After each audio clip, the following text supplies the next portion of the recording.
యాకోబు 2:23. ఇక్కడ అబ్రహాము యొక్క జీవితమును అతన్ని నమ్మాడు కనుక అతని నీతిగా ఎంచబడింది. ఆ తర్వాత అబ్రహాము ఉన్న యొక్క బిరుదు ఏంటంటే ఫ్రెండ్ ఆఫ్ గాడ్, దేవుని యొక్క స్నేహితుడు. అంటే దేవుడు కూడా ఇశ్రాయేలు జనాంగానికి ఏం చేయబోతున్నాడో ముందుగా అబ్రహాముకి తెలియజేశాడు.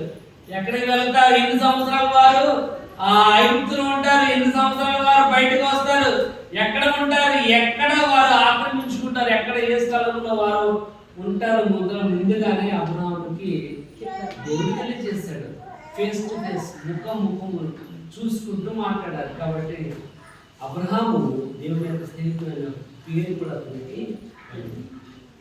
కాబట్టి ఇక్కడ మనం దేవుడితో మన యొక్క బంధం అనేది స్థిరంగా ఉండాలి అంటే మన ఫ్రెండ్షిప్ అనేది చాలా స్ట్రాంగ్ గా ఉండాలి. ఫ్రెండ్షిప్ అనేది చాలా స్ట్రాంగ్.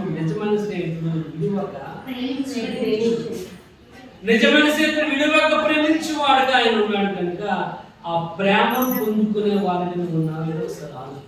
చూడండి యోహాను సువార్త 15 చూడండి. యోహాను సువార్త 15:14. ఫ్రెండ్ ఉన్నాడు, ఫ్రెండ్ ని డిమాండ్ చేయలేదు. మనం ఫ్రెండ్ ని డిమాండ్ చేయలేదు. ఫ్రెండ్స్ టు గాడ్, దేవుని యొక్క స్నేహితులుగా ఉండడానికి ఆయన మనల్ని అడుగుతూ. ఒకసారి చూడండి యెషయా గ్రంథము 42 అంటే ఫ్రెండ్ అని ఫ్రెండ్ లాగా అవమానం తెచ్చే విధంగా, వాడికి బాధపరిచే విధంగా ఉన్నాము అంటే మా ఫ్రెండ్షిప్ అనేది ఏమవుతుంది, బ్రేక్ డౌన్ అయిపోతుంది. బ్రేక్ డౌన్ అయిపోయిందనుకోండి దేని ఇక్కడ రాయబడుతుంది, యెహోవాను నేనే, నాకు రావాల్సిన ఘనత మహిమ నేను ఎవరికి కూడా ఇచ్చేవాడను కాదు. దేవుడికి ఇవ్వాల్సిన మహిమ తప్పకుండా దేవుడికి మనము ఇక్కడ ఆరాటమే ఇచ్చాడు కనుక ఎప్పుడు కూడా మోషేతో దేవుడు ఎప్పుడు మాట్లాడినా కానీ ముఖాముఖిగా మాట్లాడుతున్నాడు.